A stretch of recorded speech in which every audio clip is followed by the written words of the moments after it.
Hasta la vista, baby. And action. Hello, I'm David the Critic, And I'm Adam the Fan.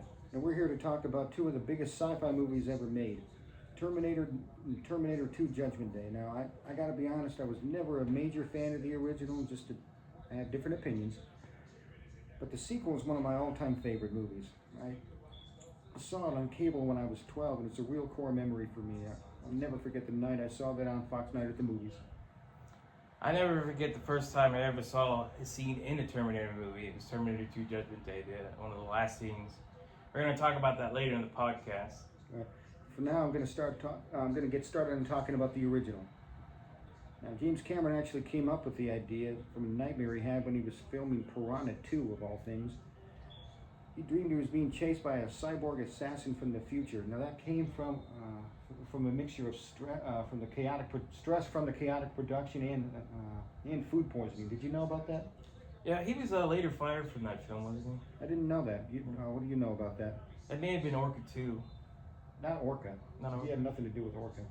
Are you sure? I could swear he was Orca 3 or 2. Okay. No, Piranha. You're thinking of Piranha. Oh. No, I think he was fired from Piranha. No, I didn't know that. Do you know anything about that history? No? Okay. Given his reputation, James Cameron wants the absolute best. Right. Yeah. I can see why that would be difficult on a low-budget production like that. It's before he really became James Cameron. Yeah, that's right. Yeah. And since he made no money from the movie, he decided to get a producer named Gail Hurd to make it for $1 million and then partner with Hemdale Pictures. The studio originally wanted a traditional rugged leading man to play the Terminator, but of course, Cameron took a chance on a young Arnold Schwarzenegger. I think that was the best decision to make. I can't imagine anyone else playing that character. Yeah, I think that it definitely came from Conan playing... I'm sorry, I interrupted. Go ahead. From James Cameron seeing Conan the Barbarian. Oh yeah, that was his stepping stone. Yeah, and that had come out in the early 1980s, and I think seeing that, he saw maybe a potential big one, right. A big movie star. And being Schwarzenegger's big, intimidating presence, I think he chose wisely. Yeah, that's exactly why. Like you just said, he wanted someone large and imposing, and I can't see, like I said, Lance Henriksen playing that role. That would not have worked. It's kind of ironic when I think about it, because when he played Bishop in Aliens, he was actually supposed to be a bit of a darker robot. Mm-hmm. He even had these really expensive contacts made to make his eyes kind of reddish, but that ended up being scrapped from Aliens. I did not know that. Why did they scrap it? Do you know? It was a little bit too expensive, and they couldn't stay in all the way. Mm. But I think all around, the way the script worked is that Ripley had a strong distrust towards robots in general. Right. And I think that they wanted Bishop to look more friendly. I think that's really why. I see what you mean. Okay. Now, despite the studio having practically no faith in it, of course, it ended up becoming one of the biggest hits of the year. And it solidified Schwarzenegger as the next big action star of the 80s. Yeah, definitely did. Now, when did you see this originally? Do you remember? Terminator, I think my dad did have it on tape. You had it on tape. That's the first time you saw it. The first time I ever saw it was like 25 years ago when I rented it from Blockbuster. Really? Yeah, no, anyway. Enough memories. Let's get on with the story. Okay. Now, I know most people consider this a sci-fi classic, but honestly, I'm just not one of them. It's not that I thought it was a bad movie. I just thought it had a great concept, but the execution was held back big time by the very low budget. What do you think of that? You're right. It uses stop action, a lot of it were practical effects. Yeah. Even there's a scene in the hotel room, you could tell that it's a fake Arnold Schwarzenegger that's moving around. Mm-hmm. But overall, though, watching it again the first time in maybe a year or two, mm-hmm. I started to notice things that the whole movie, he was no expressionless. No expressions on his face, no smiling, no snarling, And he has to act the whole time, which I think it just seems incredibly hard. Well, he did a great job with it. Yeah, to this day, because he wasn't really an established actor then, but I just got to say his performance was excellent. I thought so too. Now about that stop motion T-800 exoskeleton at the end, Mhm. it was designed by Ray Harryhausen. You know who that is? Yeah, he's sort of like the father of. That's right. Motion. I saw a movie called Jason and the Argonauts about 10 years before I ever saw this movie, and and then all of a sudden it clicked. Wait a minute, why does this look so familiar? Then I looked up the name. Sure enough. Yeah, no, I grew up watching a lot of B movies, sci-fi movies, and there's so many I can name. I'm not gonna go all day, but I noticed in these movies that the special effects were all stop action, Right. Well, that was motion capture. Yeah. Right. That was the limitations of its time. Yeah. Now, it did have a couple of good scenes, like the police station shootout. I got to admit that was awesome. Yeah. I love that. And the T-800 chase at the end. You know what I'm talking about. Yeah. All right. But most of those scenes are saved for the finale. Before that, it mostly has to rely on cat and mouse suspense. Yeah. Anyway, I get that. It was the budget constraints that they had in that with a low budget movie at that time, but it just didn't work for me. Yeah. To be honest, I think I figured out what the problem is. If I'm sounding a little too harsh on this movie, here's why. I saw Terminator 2 first when I was young. And then years later, I saw this movie and expected it to be on that large of a scale. Yeah. The same thing happened to me, but with a different franchise. I had seen Desperado, loved it. My dad loved it also. And then I had watched, it was actually hard to find, Il Mariachi, the original movie. And when I first started watching it, I noticed it was definitely, low budget.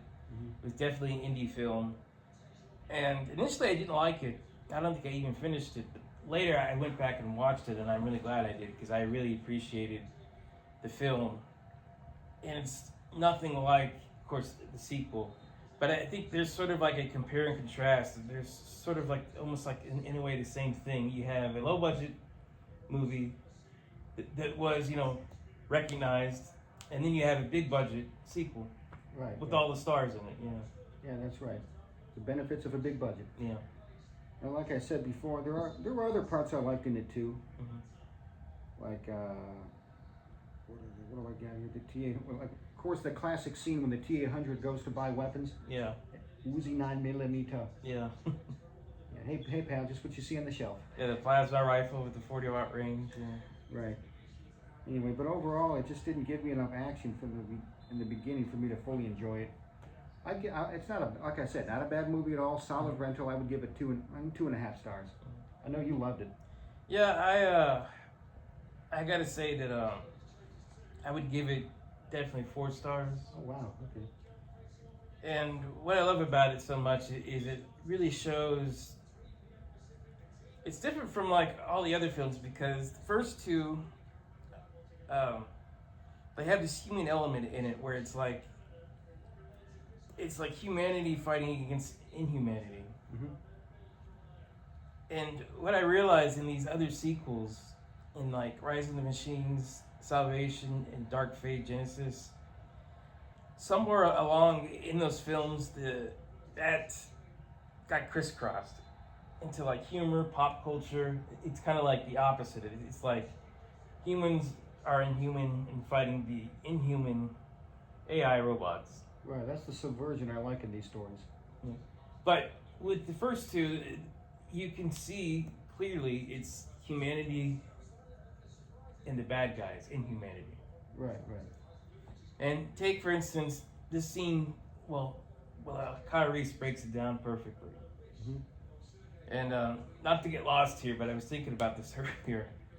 I was thinking about the Lord of the Rings trilogy, Return of the King, and it's towards the very end when they're in Mount Doom, and Frodo is having trouble throwing the ring into the fire, and Samwise is begging him to do it, and they're fighting that little Gollum guy at the same time. And I was thinking, if I was Samwise, this is what I would have told Frodo. I would have been, Frodo, we got 2 choices here. Either you throw the ring in the fire, or I'm going to throw you with the ring on into the fire. And don't worry, I don't want the ring doesn't want me. It knows I'm a T-800 Cyberdyne Systems Model 101 Terminator. I have no remorse, can't be bargained with, and I absolutely will not stop until I destroy it. Okay, very well put. But Kyle Reese says to say, that's how he describes the Terminator, and from then on, at the beginning of the movie, you don't really know who the bad guy is. And of course, you find out, and there's an excellent sequence at the nightclub where the music's playing and it slows down, and that's filled with lots of classic suspense. That is a really cool scene. And afterwards, Tyrese he explains all this, about the Terminator, and the fear for the Terminator, I think, takes on a new edge. I think so. And it follows. And all around, I love the first one so much. Well, I'm glad you liked it more than I did. Yeah. Okay. Now that we're out of Mount Doom, let's get back to the Shire. Yeah. Now, here we go. Talking about Terminator, production for Terminator 2. Because of the complex legal rights following the success of the first film, it took 7 years to get the sequel off the ground. I think a reason for that is that he had done The Abyss after, and Schwarzenegger had been a huge star at that time. He had done Predator, he had done Commando, and he's doing so many movies, so I think it was real difficult to get Arnold Schwarzenegger in for the sequel, and of course he was going to do it. But I think they had to work on the budget, getting the budget. Yeah, I know. The Abyss bombed, so it might have been difficult for him to secure that huge of a budget. Yeah, I never thought about that. I knew that The Abyss wasn't a success. To this day, it remains Cameron's, I think, one of his favorite films. Everybody that filmed The Abyss, all the actors, they can't stand it. It was one of the lead female actors. She was in Scarface, Robin Hood. Yeah. She had like a nervous breakdown. Ed Harris hated the movie so much that after it had come out, he refused to do any press for the movie. Wow, that's pretty bad. I've never heard of that. He's a pretty chill dude. I wouldn't think of that.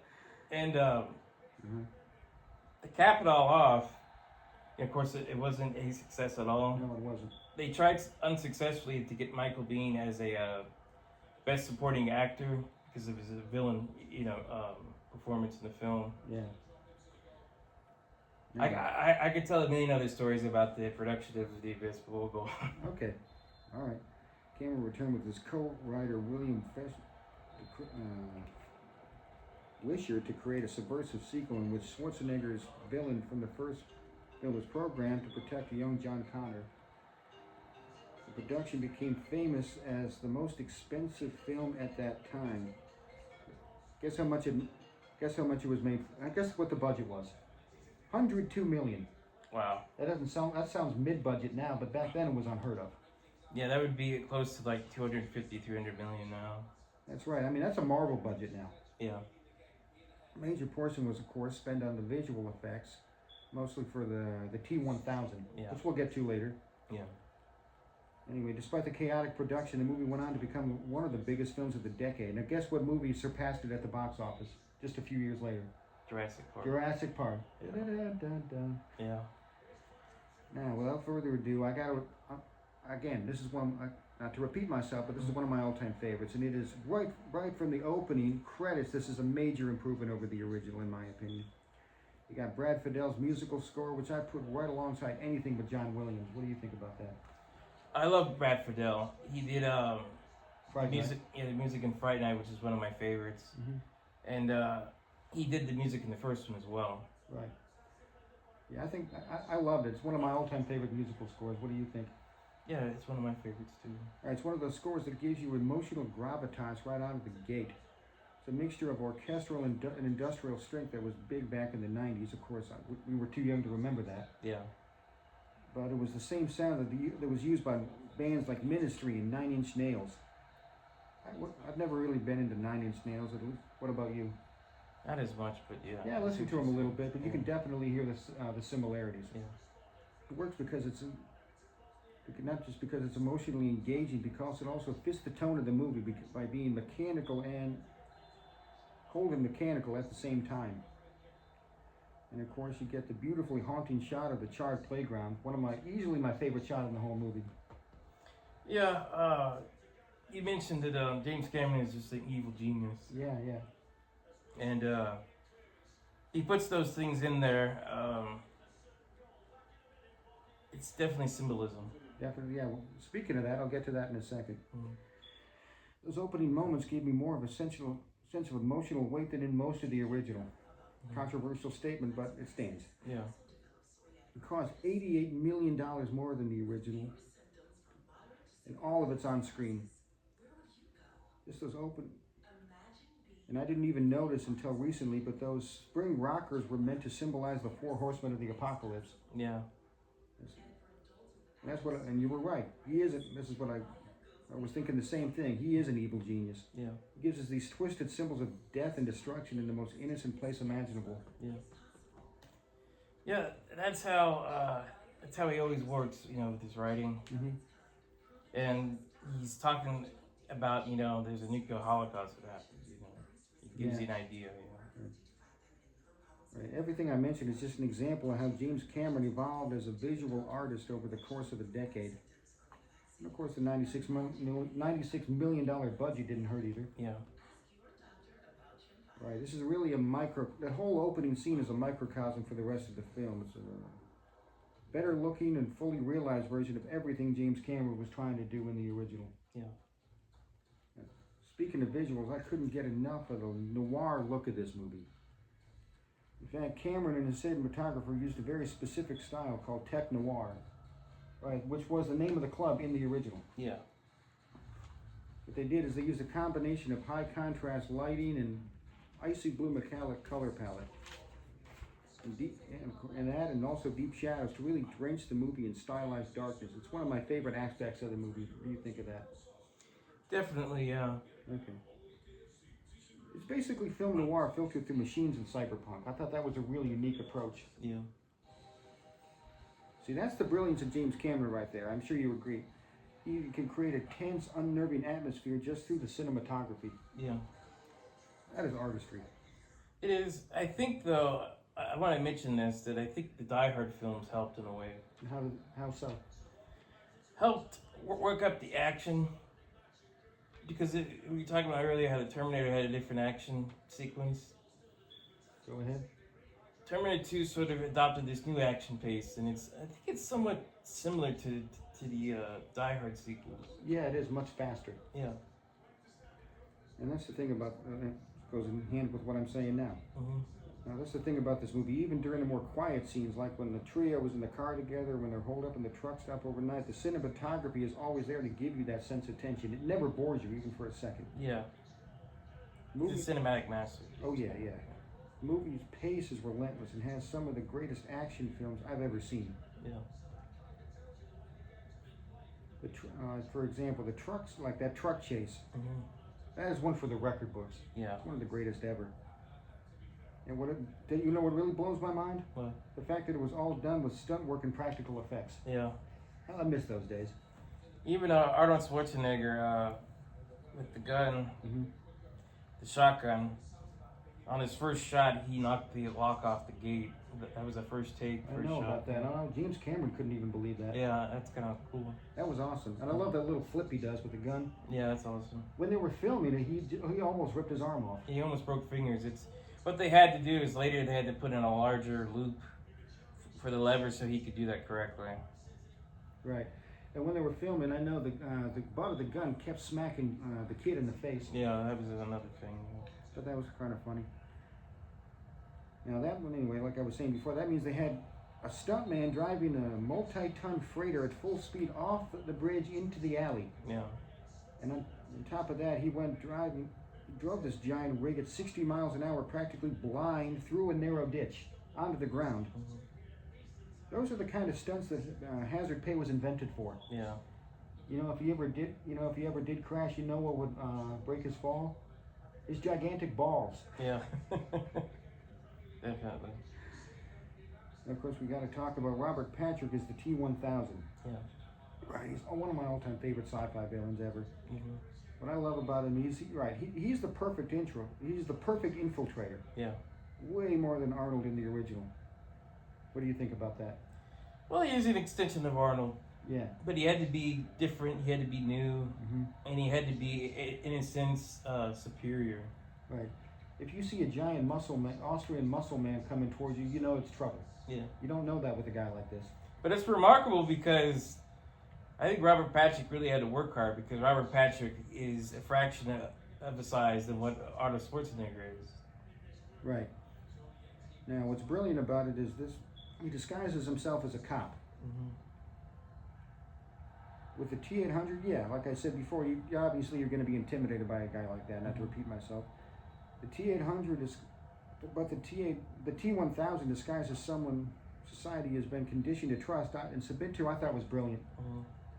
Right, he's the perfect representation of a crooked cop.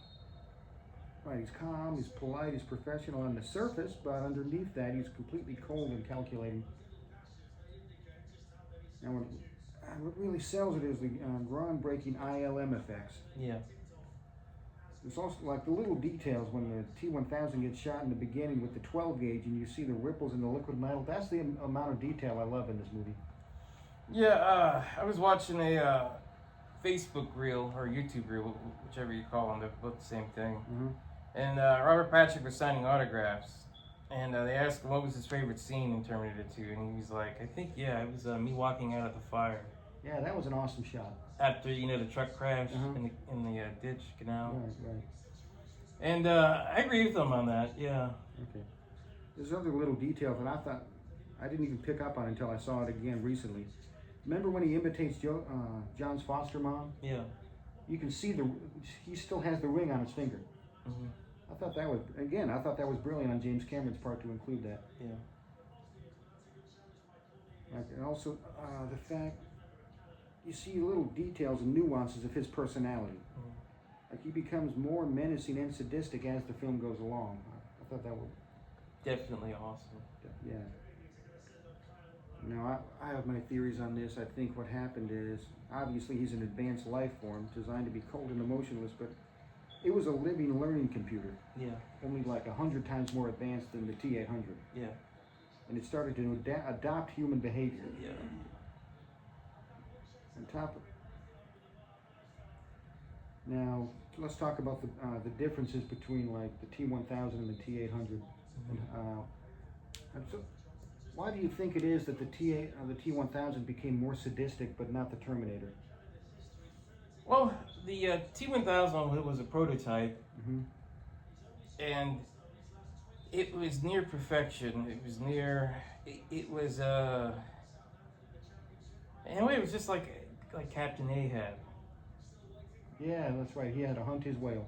Yeah, but it moves with a different purpose. It's not one that's going to wait. It's not one that's patient necessarily, mm-hmm. and it has 1,000 more advantages than the other Terminator has. Right. I mean, you see so many things happen to it. It gets shot. It gets run over. It gets split in half, and it just keeps coming. Even the liquid nitrogen, it gets hit with liquid nitrogen and freezes. Mm-hmm. And it defrosts and still comes together. It's like, how can you kill this thing? Right. And with the T-800, you have what you saw in the first film. Right. Now back. Okay, that's a good take. Yeah. Now on top of this is a surprisingly timely warning about AI, even 36 years later. Mm-hmm. Honestly, it's really about the arrogance of thinking you can create a new type of advanced technology and expect it not to advance beyond you. Yeah, and that never happened now. Yeah. And that's the problem. People don't realize just how fast technology advances. Yeah. All right. Now I want to read out. Oh, go ahead. Hold on just 1 second. I will edit this out, I promise. Let's put it this way. If you look at the lore of the Terminator franchise, then you know that Skynet was only used the T-1000 as a last resort. Because they knew it would be way too powerful to use under normal circumstances, it would most likely overthrow it, right?